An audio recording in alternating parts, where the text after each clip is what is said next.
My sister didn't hesitate. Her voice was clean practiced. It's only for family. I stood there with my phone pressed to my ear, realizing I'd just been uninvited from my parents' anniversary party, the one I helped pay for. In one sentence, I stopped being a daughter and became an inconvenience.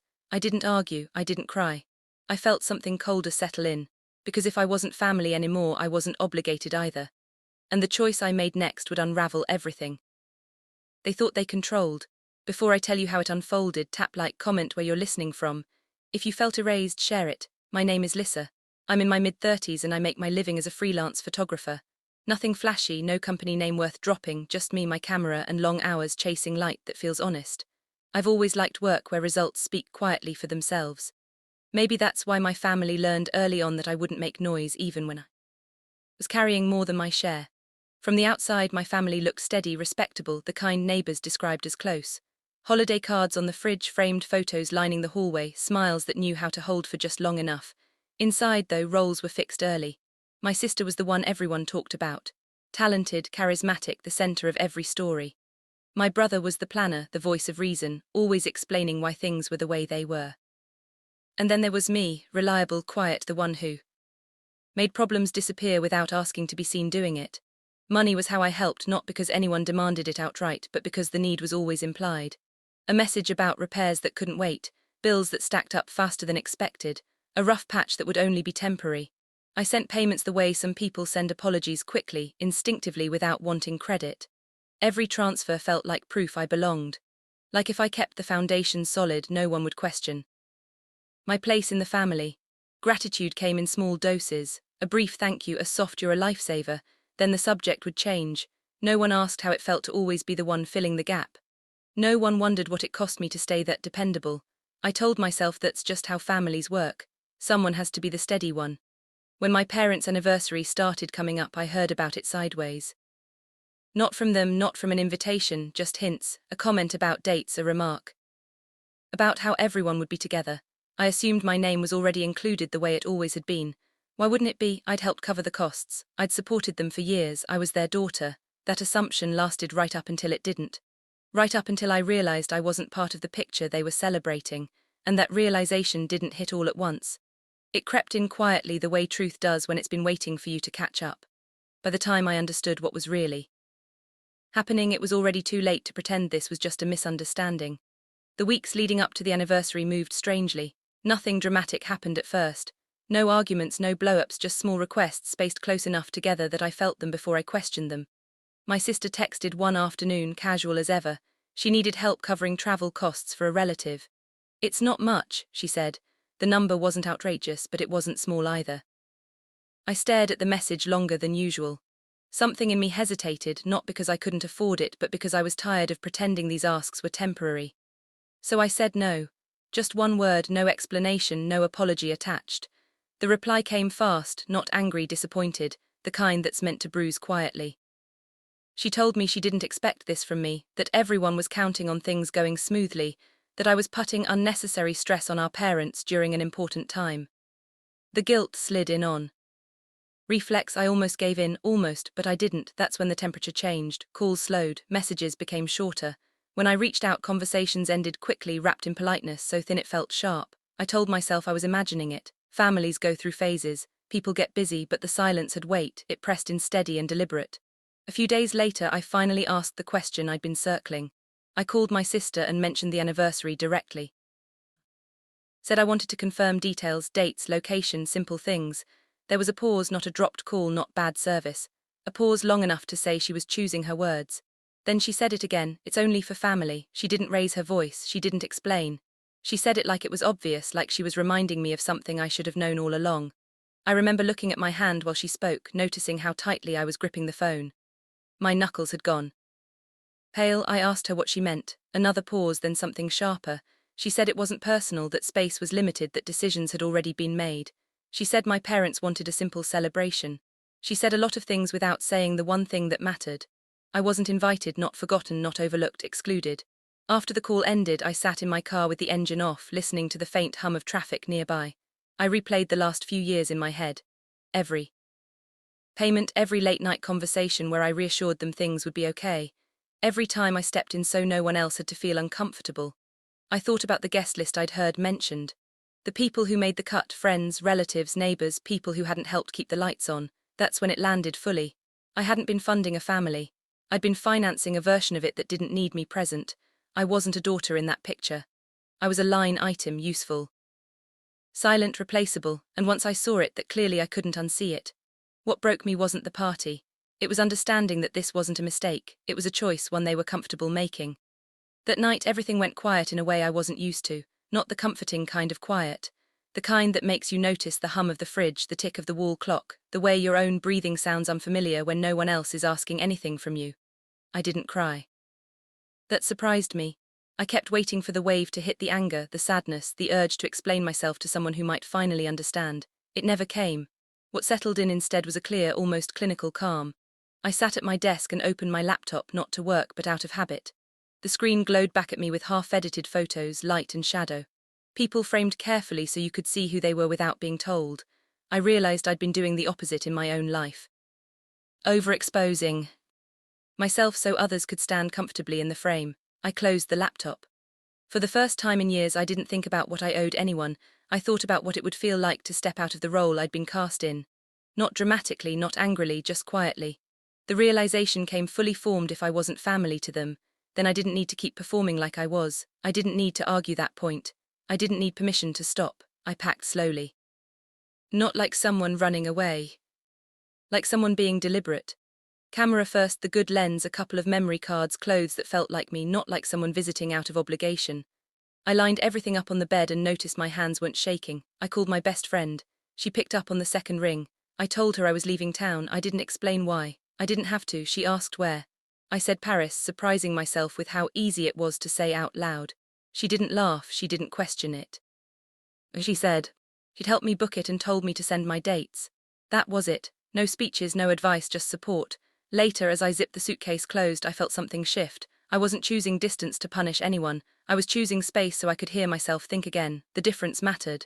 At the airport the next morning, the world felt oddly neutral. No one knew me. No one expected anything. I boarded the plane surrounded by strangers and felt lighter than I had in years. As the city shrank below the window, I didn't feel like I was leaving something behind. I felt like I was finally stepping towards something I'd postponed for too long. This wasn't revenge. Not yet. It wasn't even defiance.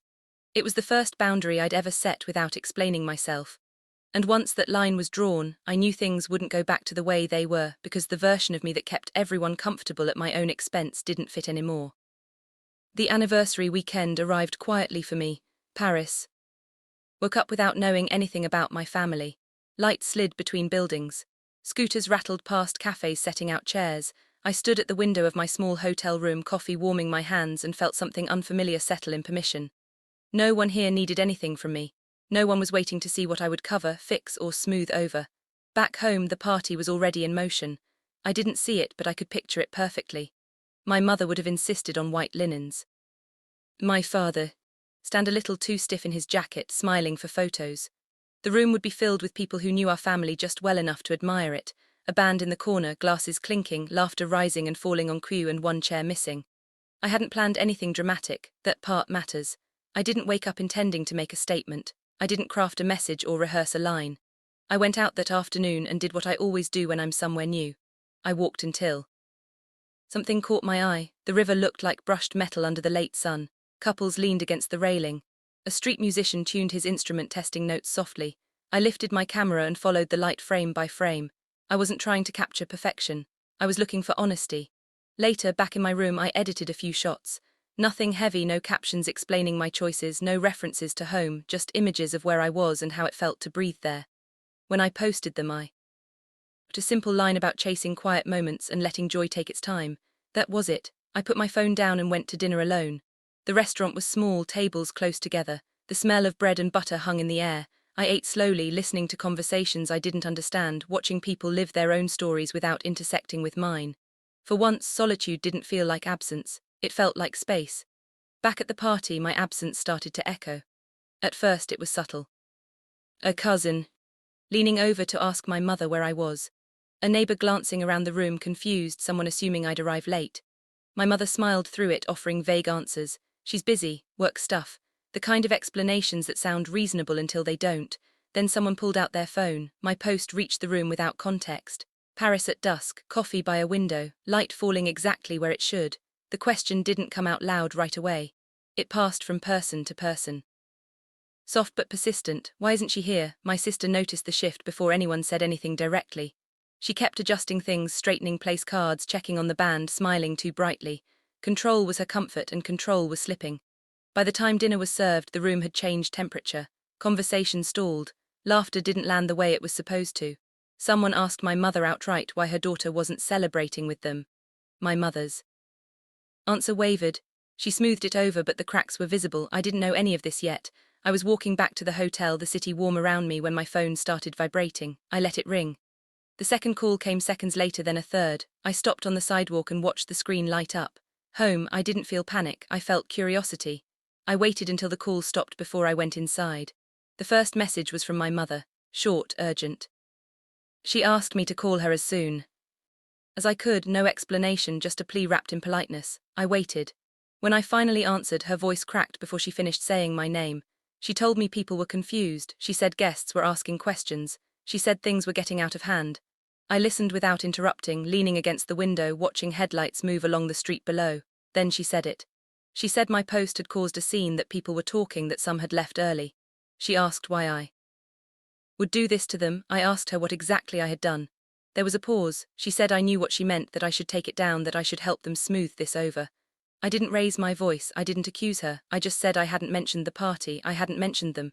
People were reacting to what they saw, not to anything I said. She didn't have an answer for that. The call ended with her asking me to think about the family. Minutes later, my sister called. Her tone was different. Sharper. She said I'd humiliated them, that I'd made our parents look bad. She accused me of being selfish, of choosing attention over loyalty. She demanded I take the post down immediately. I asked her when she decided I wasn't family. She tried to talk over me, telling me I was twisting things, that I was being dramatic, that this wasn't how adults handle conflict. I waited for her to finish. Then I said it quietly, clearly. Do we even know each other? She went silent, not stunned. Silence exposed. Silence, the kind that comes when someone realizes the script they've been using no longer works. She hung up without answering. My brother was next. His call came with structure. He told me I'd escalated something manageable. He said I should have come to them privately. He talked about image consequences, professionalism. He said my post could affect people in ways I hadn't considered. I told him I'd been considering them for years, through payments, through patience, through silence. I told him I was done being the solution to problems I didn't create. He sighed the way he does when he thinks reason should win. He told me I was blowing things out of proportion. An hour later, he posted something vague online about priorities and loyalty. The comments didn't go where he expected. People asked why I wasn't invited if I'd helped pay. People asked why family meant conditions. He didn't reply. The call stopped after that. I slept that night with the window open. The city hummed, unconcerned with my family's discomfort. In the morning, sunlight traced a clean line across the floor. I felt rested, not triumphant, just settled. Back home, the party unraveled quickly once the questions started. People left without saying much. The band packed up early. My parents were left with centerpieces and uneaten cake. The version of the evening they'd planned didn't survive contact with the truth. I didn't gloat. I didn't follow updates. I let distance do the work I'd been doing for everyone else all along. Later that day, my phone buzzed again. My mother's name lit the screen. This time her voice was smaller. She asked me to come home. She said they wanted to fix things. She said they wanted everything back to normal. Normal, I realized, had always meant me paying and disappearing. I told her I wasn't angry. I told her I was just finished pretending. I said I was building something different now. She cried. I didn't move. When the call ended, I stood by the window again. Boats drifted along the river, steady and unbothered. I thought about how many times I'd stayed quiet to keep peace that only flowed one way. The confrontation hadn't been loud. There was no shouting match, no dramatic walkout, just a few words spoken honestly and a silence that finally did what my explanations never could. The days after that felt strangely light, not easy but lighter. The noise thinned out on its own. Messages slowed. Calls stopped coming in clusters. What remained was quiet that didn't demand anything from me. Back home, the story settled into something people could understand. Not rumors, not drama, just facts. I wasn't invited. I'd helped financially. Questions answered themselves. Friends of my parents grew distant, polite in a careful way. Invitations stopped arriving. Conversations shortened. The image my family had relied on no longer held without effort, and no one wanted to keep propping it up. My parents reached out again, softer this time. They said they wanted to reset. They didn't say sorry. They didn't acknowledge the exclusion. They just wanted things to feel familiar. I understood what they were asking for. Familiar had always meant my silence and my support. I didn't give them either. I stayed in Paris longer than planned, not to avoid anyone, but because work started to find me there. A small gallery asked to see more. A magazine editor wrote to say my photos felt honest, like they weren't trying to impress anyone. Booked shoots. I answered emails that were about art, not obligation. When I thought about my family, it no longer felt sharp.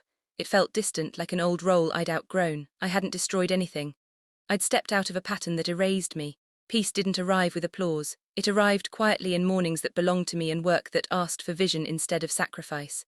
For the first time, the aftermath wasn't something I had to clean up. I didn't win against my family. I didn't take anything from them. I simply stopped shrinking so they could stay comfortable. That was the real shift. Family isn't supposed to feel like a debt you keep paying just to stay included, and boundaries aren't punishment, they're clarity. If you've ever been excluded by the very people you kept showing up for, I want you to know this.